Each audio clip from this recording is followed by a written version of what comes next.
célébration du premier Stolperstein de la journée. Il y en aura beaucoup, il y en aura 18, j'ai envie de dire.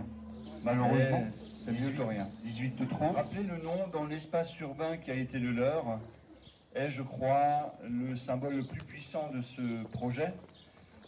Ramener pour nos enfants, dans leur quotidien, des gens qui habitaient ici, qui vivaient ici, je crois, est très important. Aujourd'hui, nous, anciennes générations, parce que, il faut nous l'avouer, nous sommes les vieux aujourd'hui, et nous avons encore des mots qui résonnent. Auschwitz, Treblinka, Dachau, tous ces mots nous parlent, parce que nos parents nous en parlaient. Mais à notre jeune génération, tout ça ne résonne plus. Auschwitz, c'est loin. Aujourd'hui, ils ont d'autres soucis. Kiev, l'Ukraine. Et ces mots qui résonnent pour nous ne résonnent plus pour eux. Par contre, ramener les gens dans leur espace urbain, là où ils vont à l'école, quand ils vont chercher du pain, eh bien ça a du sens. Et surtout aussi pour nos collégiens qui sont là, qui ont fait un énorme travail, je ne cesserai de le dire toute la journée. Et surtout cet ensemble de communes, c'est la première fois que ça se fait, que 4 communes décident ensemble de travailler ensemble pour réaliser ce projet. Donc j'aimerais déjà vous remercier, vous, ici, à Lautenbach-Schweighouse, monsieur le maire, tous ceux qui ont énormément travaillé, vous, les élèves qui êtes là, qui portaient la mémoire, maintenant, qui portaient ce pavé d'Émile Weber, dont nous allons honorer maintenant la mémoire. Et moi, je vais simplement maintenant vous laisser la parole. Émile Weber est né le 8 août 1879 à Lerchenfeld-Lautenbach, dans le département du Haut-Rhin en Alsace. Il est le fils de Valentin Weber et de Barbara Eschger. Il est de nationalité française et son dernier lieu de résidence est à Ilzach, le 13 rue de Sausheim. De 1925 à 1939, il était président du syndicat des mineurs. Le 22 septembre 1939, il fut arrêté et envoyé à la maison d'arrêt de Besançon. La cause exacte de son arrestation reste à ce jour encore inconnue. Il fut libéré en novembre 1939. En raison du décret Mendel, il fut licencié comme délégué mineur de la mine Théodore à Wittenheim, du fait qu'il était membre du Parti communiste. Il put retrouver un emploi dans une entreprise agricole à Rüdesheim et Wittenheim. Lors de l'invasion de la France, en 1940, il fut un des premiers à subir un interrogatoire par la Gestapo, qui, en plus, a fait une perquisition de son domicile. Après ce sévère interrogatoire, qui a duré toute la journée, il fut laissé en liberté. Quelques jours plus tard, un haut fonctionnaire du Parti national-socialiste a comparu chez lui et a essayé de le convaincre pour la cause nazie dans le bassin minier, tout en lui promettant une bonne situation. Ayant repoussé catégoriquement cette exigence, il resta comme ouvrier occasionnel dans l'agriculture.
présent, les élèves vont interpréter un morceau de musique.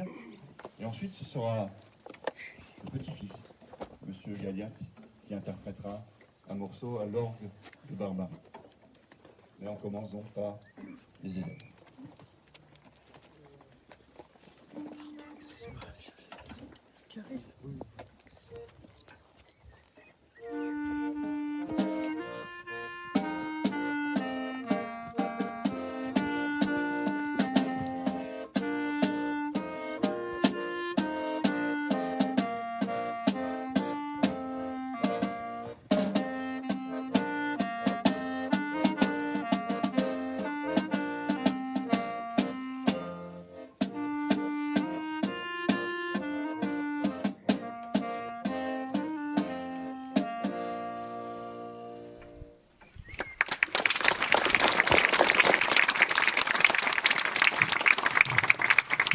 L'hymne à la joie, si je me trompe. Ça, die Ode an die Freude. À présent, M. Galliat, je vous laisse la parole, le micro. La chanson que vous allez entendre, vous la connaissez tous. Vous en connaissez tous au moins le refrain, que je vous inviterai à chanter avec moi. Mais il faut savoir que cette chanson qui a été interprétée en français par Claude François est très très loin de la chanson originale qui a été composée dans le ghetto de Varsovie. Je vous la chante en yiddish d'abord, et puis je vous en ferai une traduction française.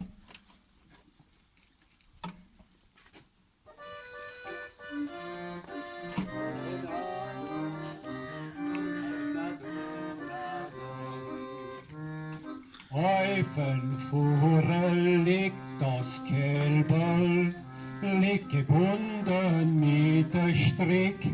Heuer im Himmel fliegt der Vogel, freit und dreht sich hin und krieg. Lacht der Wind im Korn, lacht und lacht und lacht. Lacht op takke ganzen myte halper nacht. Dona, dona, dona, dona, dona, dona, dona, don. Dona, dona, dona, dona, dona, dona, dona, don. Schreit das Kälbel, sagt der Bäuer, wird sie heißt ihr seine Kalb, wollst gekehrt zu seiner Vogel, wollst gekehrt zu seiner Spalb, lacht der Wind im Korn, lacht und lacht und lacht. Lachten op takke ganzen myte halper nacht. Dona, dona, dona, dona, dona, dona, dona, don. Dona, dona, dona, dona, dona, dona, dona, don.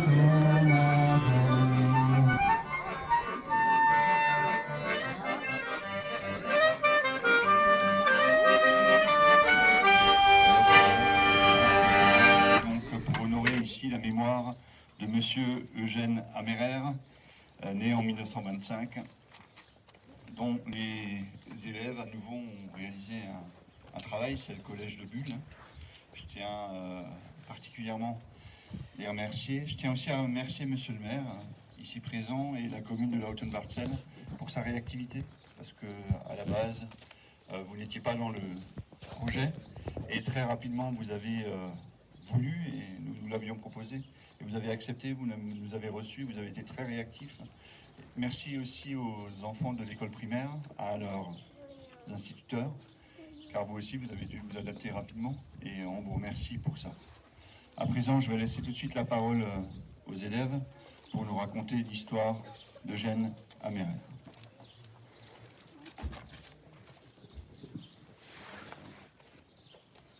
Eugène Albert Ferdinand Amérer est né le 21 mars 1925 à Lothar-Baxel. Il est le fils de Fernand Amérer et de Mathilde Simon-Klein. Eugène Amérer est de nationalité française. Il a été domicilié en dernier lieu à Guebwiller, 9 rue de Charles Willer.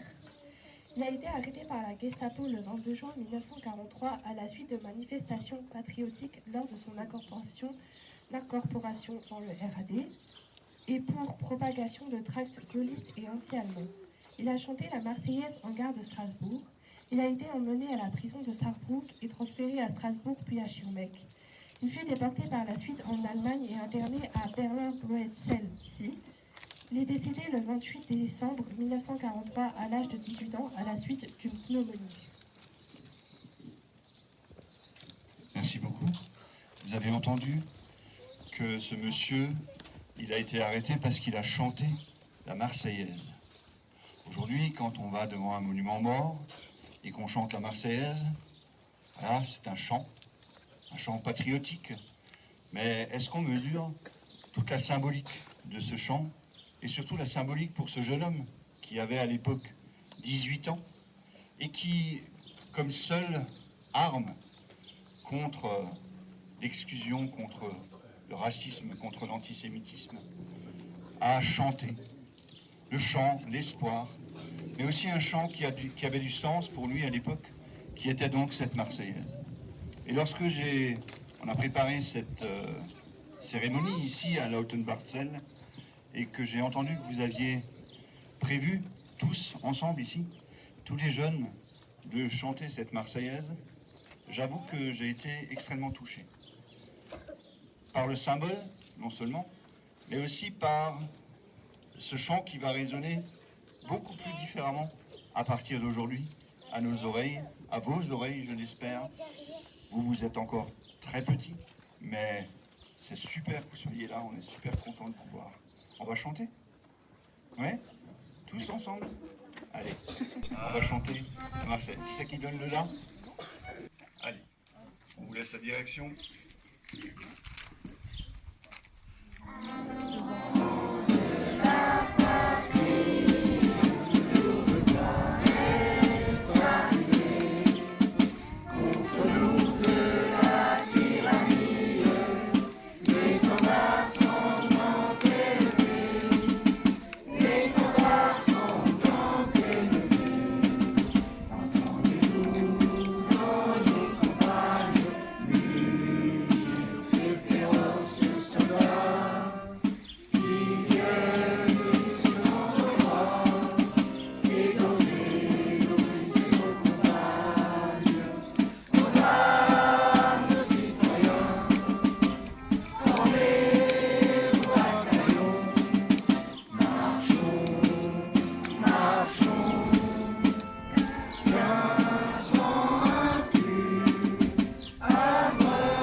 Je m'appelle Philippine Bacharach, née le 28 septembre 1872 à Muttens en Suisse. Je suis la fille de Félix Bacharach et de Caroline Goetschel.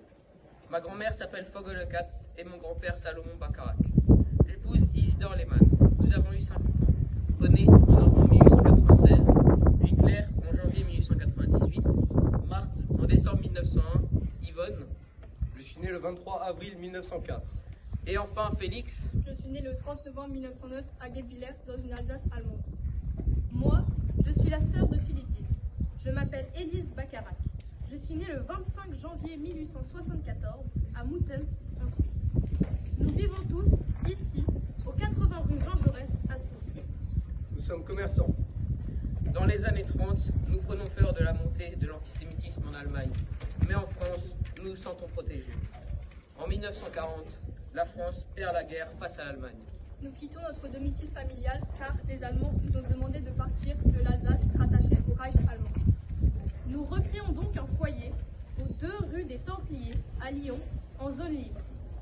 Un jour, à l'été 1944, on entend des cris devant, des bruits de bottes, des pas à l'étage. On frappe violemment à la porte. On nous demande de préparer une valise en vitesse. Déjà, par le passé, à Lyon, des Juifs avaient été emmenés. Nous ne les avions jamais revus. C'était notre tour. Nous sommes le 25 juillet 1944, une rafle, comme on appelle ça. Le régime de Vichy nous a livrés. C'est ça la collaboration idéologique. Nous sommes internés au Fort Montluc par les autorités allemandes le 25 juillet 1944. Du fait de notre qualité d'Israélite, oui, nous sommes libres. 17 jours plus tard, on monte dans un train. Le convoi numéro 78. Notre train est l'avant-dernier qui est parti de France, avec près de 750 personnes. Des hommes, des femmes, des enfants. Nous ne savons pas vers quoi nous allons.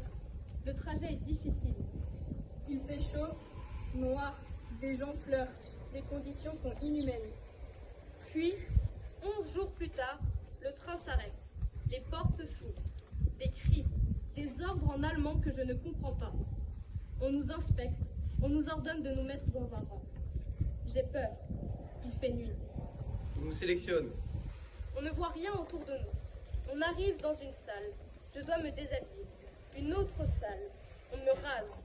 On me tatoue un numéro.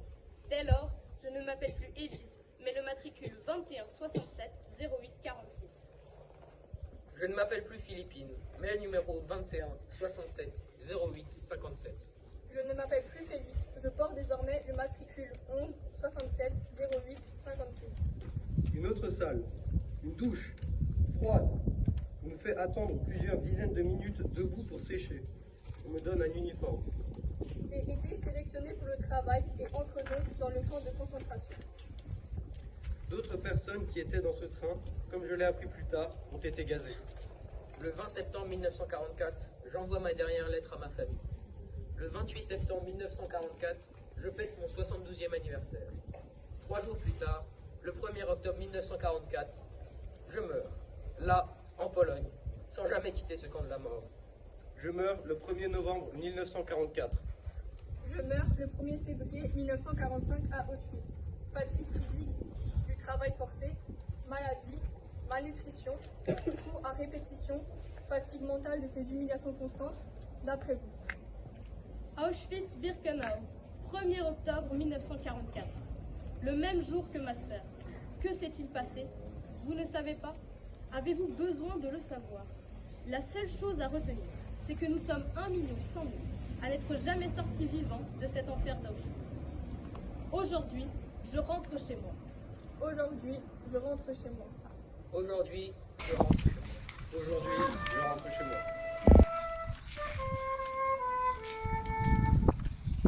Ils étaient grandissants, ils étaient des milliers. Nous aimaient tremblant dans ces bras qu'on pouvait. Ils déchiraient la nuit de leurs ongles battants. Ils étaient des milliers, ils étaient grandissants.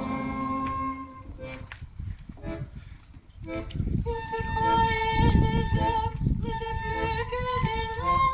Depuis longtemps, leur dé avait été jeté. Dès que l'amour retombe, il ne reste qu'une ombre. Il ne devait jamais plus revoir un éther. Nous te laissons du temps, survivrons encore un jour, une heure obstinément. Combien de tours de roue, d'arrêt et de départ, qui n'en finissent pas de distiller l'espoir. Il s'appelait Jean-Pierre, Natacha ou Samuel, Saint-André, Jésus, Jéhovah, Vishnu. Mais il ne criait pas, mais qu'importe le ciel, il voulait simplement ne plus vivre à genoux.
fallait twister pour qu'un jour les enfants sachent qui vous étiez. Vous étiez encaissants, vous étiez des milliers, nus et maigres tremblants dans ces wagons plombés qui déchiraient la nuit de vos ongles battants. Vous étiez des milliers, vous étiez encaissants.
Elle épouse Samuel Lévy quelques jours plus tard.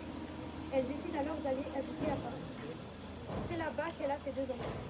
Suzanne aime rendre visite à ses amis et c'est en avril 1944 que cela causera sa chute. En effet, lorsqu'elle rend visite à ses amis à Limoges, elle se fait arrêter par des nazis. Suzanne est dévastée, mais est quand même arrêtée de force et va être emmenée à Auschwitz. Elle est dans le convoi numéro 48 et le trajet est difficile et dur. Une fois arrivés au camp, les conditions de vie sont catastrophiques. Ils ne dorment même pas dans de vrais lits, mais dans des planches de bois avec des couvertures nocturnes. Il n'y a aucune hygiène et beaucoup de gens meurent de maladies ou autres. Son matricule lui est tatoué, le 21 442. Elle s'en rappellera toujours. Et elle est forcée de mettre une chemise et un pantalon gris bleu rayé. Malgré sa persévérance, ses efforts et son espoir, elle meurt le 28 mai 1944. Je lui rends hommage aujourd'hui, reposez en paix, Suzanne Lévy.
C'est un acte mémoriel puissant dont on vous parle régulièrement et qui devient de plus en plus courant. Installer des Stolpersteine, ces pavés qui honorent la mémoire des victimes du nazisme. Aujourd'hui, 18 pavés ont été posés dans 4 communes du Florival dans le Haut-Rhin. Arnaud Rapp et Eric Leinhofer. Nous vivons tous ici, au 80 rue Jean Jaurès à Souls. Des pavés contre l'oubli. Sur la surface en laiton, les noms de victimes du nazisme, qu'ils soient juifs ou non. À Souls, 4 personnes vivent dans cet immeuble. En 1940, ils sont priés de quitter l'Alsace devenue allemande. Réfugiés à Lyon, ils sont raflés en 1944. On ne les reverra jamais. Le 20 septembre 1944, j'envoie ma dernière lettre à ma famille. Le 1er octobre 1944, je meurs. On avait étudié ça en histoire, mais le fait de voir sur des cas spécifiques des personnes avec des prénoms, de voir ce qu'elles ont souffert, ce qu'elles ont eu, c'est vraiment touchant pour nous. Quand on voit leur histoire, certainement, il y a des moments comme dans les trains, voilà, c'était dur. Les élèves de 3 collèges des environs ont travaillé toute l'année sur la question des déportés. Aujourd'hui, ils deviennent les parrains de ces Stolpersteine. Ils ont vraiment découvert des parcours personnels et des gens, des parcours de personnes qui ont vraiment vécu ici, à Guebwiller, à Soultz ou à Lautenbach ou Lautenbach-Zell. En tout, 18 pavés sont scellés en une journée dans 4 communes du Florival.